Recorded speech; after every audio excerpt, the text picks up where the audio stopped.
शारदा जी बहुत ही इज्जतदार और सरल स्वभाव की औरत हैं।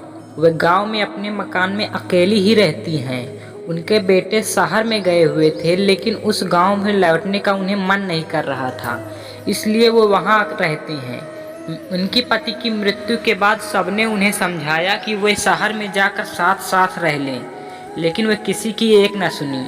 और गांव में इतने सालों तक रहने के बाद एक अजनबी सा रिश्ता जो बन गया था, वह रोज मंदिर में जाती।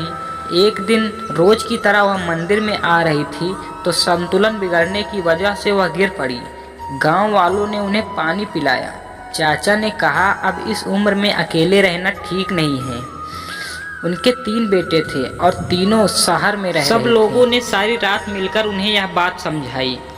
अब उस माँ को यह बात समझ में आने लगी और उन्होंने शहर में रहने का मन बना लिया। शारदा जी की बड़ी बहू बहुत सामान्य थी, मझली बहू मस्त मौला और तीसरी बहू स्वभाव से कड़वी। शारदा जी धार्मिक प्रवृत्ति की थी। कभी कोई तीज पर्व आता तो पहले से ही तीनों बहुओं को बताती। बड़ी बहू और मझली बहू तो बहुत खुश व्रत करती थी, लेकिन छोटी बहू कभी उनकी बात नहीं मानती और कहती कि आप जबरदस्ती व्रत रखाकर सारे त्योहार का मजा किरकिरा कर देती हैं। शारदा जी को वह एक आंख नहीं भाती।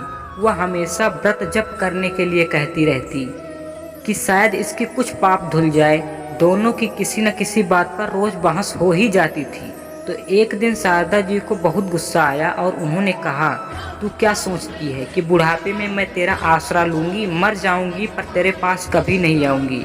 शारदा जी ने बड़े आस के साथ सबसे पहले फ़ोन अपनी बड़ी बहू को लगाया और बोली, मैं गिर गई हूँ और आजकल ऐसा कई बार हो रहा है, तो सोच रही थी कि आपके पास आ जाऊं। बड़ी बहू ने कहा, अभी नवरात्र चल रहे हैं माँ जी, और मैं नवरात्र में नंगे पांव रहती हूँ और किसी का जूठा नहीं खाती हूँ, इसलिए अभी नहीं।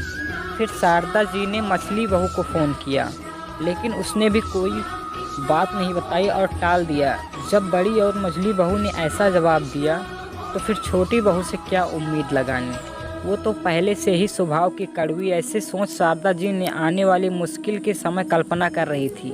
अचानक फ़ोन की घंटी बजने लगी। फ़ोन शारदा जी ने उठाया। कड़वी बहू ने बोलना शुरू कर दिया, गिर गए ने आप तो बताया नहीं, लेकिन आज भी मैंने जासूस छोड़ रखी हैं। मैं आपके पोते को भेज रही हूँ लेने के लिए, आ जाना, ज़्यादा नखरे मत दिखाना। शारदा जी कड़वी की बात सुनकर हैरान हो गई और बोली, क्या मेरी बातें याद नहीं है? तू भूल गई कि मैंने कहा था कि मर जाऊंगी पर तेरे पास नहीं आऊंगी, और आज से मेरा व्रत शुरू हो गया है।